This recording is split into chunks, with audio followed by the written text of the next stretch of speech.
avoir subhanallah, un outil qui va t'aider lorsque tu vas te retrouver face à une épreuve. Et vous savez, les épreuves, elles peuvent être très très lourdes. Elles peuvent être très très lourdes. Il peut y avoir des épreuves très très simples, ça passe, mais il y a des épreuves, ya shabab, très très lourdes. Un simple exemple, la mort. La mort, elle est lourde. Sah ou là. Tous les jours, on entend parler de la mort, par SMS, Internet, tous les jours. Kullu nafsin da'iqatul maut. Ça, c'est une certitude. Et c'est une des épreuves qui est lourde. Toute âme goûtera à la mort. Tous les jours, on entend. Les causes, ça, c'est rien. Ça, c'est que des moyens comme ça. T'entends cancer, accident, sommeil. Ça, c'est que des moyens. Mais la mort, c'est une. Et Allah subhanahu wa ta'ala nous l'a rappelé. Alladhi khalaqa al-mawta wal-hayata liyabluwakum ayyukum ahsanu. Ahsanu amala. Et de nouveau, Allah subhanahu wa ta'ala, quand il parle justement de la mort, pourquoi il en parle? Parce qu'il sait que l'être humain, c'est un sujet qui est lourd. On a toujours peur de quitter, entre guillemets, cette terre, et on a toujours peur de quitter ceux qu'on aime. C'est un sujet qui est lourd. Et qui, justement, Allah subhanahu wa ta'ala, il te fait comprendre que, par ce verset, il y a plusieurs leçons. Tu es sur cette terre, c'est pas indéfiniment. C'est pas pour toujours. Tu vas, quoi qu'il arrive, ya Abdallah, ya Amatallah, tu vas quitter cette terre. Mais on te dit, s'il te plaît, on a créé cette mort, mais réfléchis. Ne la prends pas comme une tare, comme quelque chose de lourd, d'embêtant, mais prends-la comme une belle finalité. Comment? Eh bien, sache qu'on t'a donné un potentiel. Tu es sur cette terre pour un laps de temps. Combien? Allahu alim. Seul Allah sait combien tu vas vivre. Alors profites-en. Pourquoi? Parce que tu dois préparer ta mort et préparer l'au-delà, ce qu'il y a juste après, donc ta mort. Tu ne prépares pas, tu ne fais rien. Comment tu veux comprendre que justement Allah subhanahu wa ta'ala attend de toi d'être celui qui se conduit encore mieux? Ahsanu amala, ceux qui font encore des actes et des actions encore meilleurs que d'autres. Et normalement, on est censé, avec nos enfants, dans nos familles, autour de nous, nos amis, chaque fois, on rajoute des petites actions. Et c'est là que c'est bien de montrer que, mashallah, tu es quelqu'un qui avance. Chez nous, on n'a plus cette fierté aujourd'hui de dire, on a tout mélangé en vérité. On n'a plus la fierté aujourd'hui de dire, mashallah, Allah ibarak, tu as étudié 2 hadiths, c'est bien. Petit cadeau, kada, toi combien t'en as fait? Et puis l'autre qui dit à son copain, moi alhamdoulilah j'en ai fait. Tout ça on n'entend plus aujourd'hui. Oui, on entend dans la PS 2018, je suis arrivé au level 24 et j'ai déjà acheté 22 joueurs et la semaine prochaine j'achète Tottenham et compagnie. Ouais, ça les levels, tout ça, à l'aise. Dès qu'ils ont fait les Pokémon dans les jardins, ils ont fait le parc royal à Bruxelles. Tout le monde quitte l'herbe. Et tu trouves des petits musulmans, tu trouves tout le monde. Je ne dis pas que c'est interdit de jouer. Hasha lillah, jamais je l'ai dit. Et je le dirai jamais.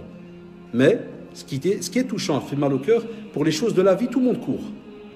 Mais quand il faut s'asseoir et donner une petite heure, 3/4 d'heure, une demi-heure, regardez combien pour te sauver, sauver ton âme, pour le jour de la rencontre d'Allah subhanahu wa ta'ala, là ça devient lourd. Même les parents, ils baissent les bras, pas de programme. Il n'y a rien. Combien de fois je demande aux élèves? Des fois même, je demande aux élèves, tu pries? Il me dit non. Je dis pourquoi? Il me dit, je sais pas. Des fois, je teste. Je dis, tes parents, est-ce qu'ils prient? Il me dit non. Voilà, on a beaucoup de familles comme ça. Après, vous allez comprendre l'épreuve quand alors elle commence à toucher nos familles au fur et à mesure. C'est pour ça que dans la question que vous avez vue sur Facebook, dans le titre avec l'Arch-Philippe, on a mis l'épreuve, punition ou bienfait. La preuve, il y a déjà même une personne qui avait répondu sur Facebook en mettant je vois ce que c'est ou bien je sais ce que c'est, et alors ils mettent des petits émoticônes avec des pleurs, comme pour dire c'est directement peut-être, là voilà, moi j'essaye d'interpréter que c'est directement pour l'aspect qui fait pleurer, qui est peut-être négatif. Là, ça dépend comment tu es sur terre. Si tu as une belle relation avec Allah subhanahu wa ta'ala, wallahi, tu serais heureux quand un ibtila te touche de dire alhamdulillah, c'est qu'il y a un bien.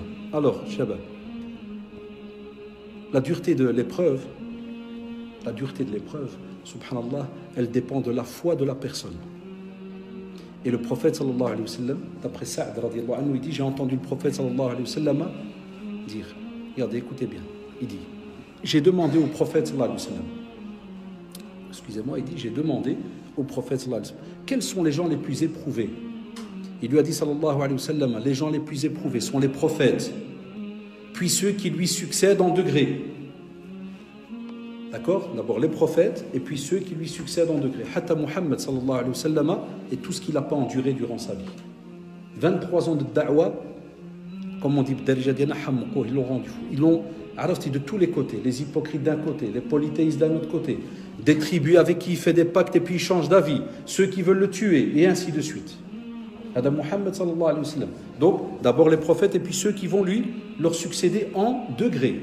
Et puis il dit l'homme, homme ou femme, est éprouvé selon le degré de sa piété, d'après taqwa Allah que tu as. L'ahsab taqwa li andak. D'après ta piété. Comment est-ce que tu es sur cette terre? Comment tu adores Allah subhanahu wa ta'ala?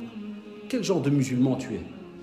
Tu es un musulman de saison? Par exemple, un exemple. Est-ce que tu es un ramadaniste? On en a parlé, tu vois, Ramadan. Le premier dars que je vous ai donné, c'était quand? C'était ça ou là? Ramadan, c'était au mois de quel mois? Mois de mai? Cette année, mai ou juin? Mai? Mai, hein? Mai, juin, juillet, août, et maintenant septembre. 5 mois sont passés. On l'aurait dit hier. Donc quel genre de musulmans? Il y en a qui ont visité la mosquée que faire Ramadan. Ils ont disparu. Peut-être même vous ici, vous demandez où est-ce qu'ils sont. Beaucoup de jeunes sont venus faire Ramadan. Ils ont peut-être disparu. Où est-ce qu'ils sont? Beaucoup ont vécu avec le Coran, puis ils ont disparu. Où est-ce qu'ils sont? Et ainsi de suite. Et il dit aussi, sallallahu alayhi wa sallam, si sa foi elle est solide, il a quel iman dialogue, oui. Si sa foi elle est solide, son épreuve est encore plus dure. Allahu Akbar. Allahu Akbar. Wallahi la ajib. C'est incroyable, wallahi. Si ta foi, elle est solide, mashallah, Allah subhanahu wa ta'ala, il t'éprouve encore plus durement. Allahu Akbar. Wallah, normalement, ça donne des frissons. Pourquoi? Parce que tu dis, est-ce qu'on va être capable de? C'est juste, est-ce qu'on va être capable de tenir? Donc, on te dit, normalement, si ta foi, mashallah, elle est solide, au fur et à mesure, elle augmente, elle augmente, elle augmente. Et au fur et à mesure, Allah te teste, elle augmente. Et on te dit aussi, subhanallah, et si sa foi n'est pas solide, il sera éprouvé selon le degré de sa foi. Vous avez vu sa clémence? Pourquoi? Parce que dans le premier cas qu'on vient de citer il y a quelques secondes, au plus elle est solide, au plus il t'éprouve, mais alhamdoulilah, la récompense, elle est aussi immense. Il y a une récompense, il y a Shabab derrière.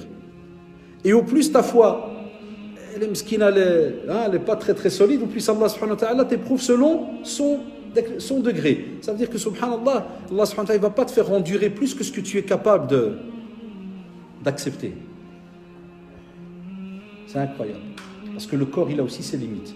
Tu fais le rahmat d'Allah subhanahu wa ta'ala. Après, on dira le jour du jugement dernier qu'il n'y a pas d'excuse.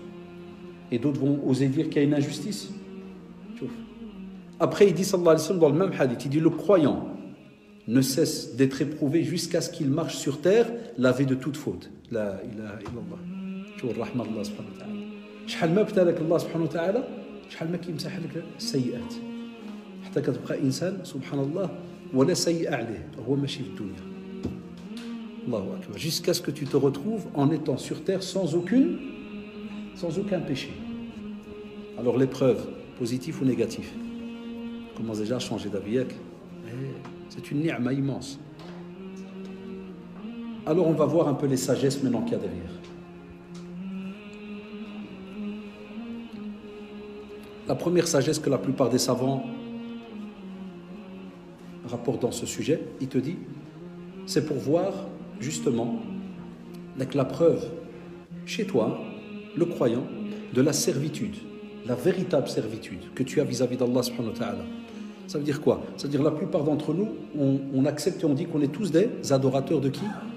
D'Allah subhanahu wa ta'ala. On est les serviteurs d'Allah subhanahu wa ta'ala. La plupart d'entre nous,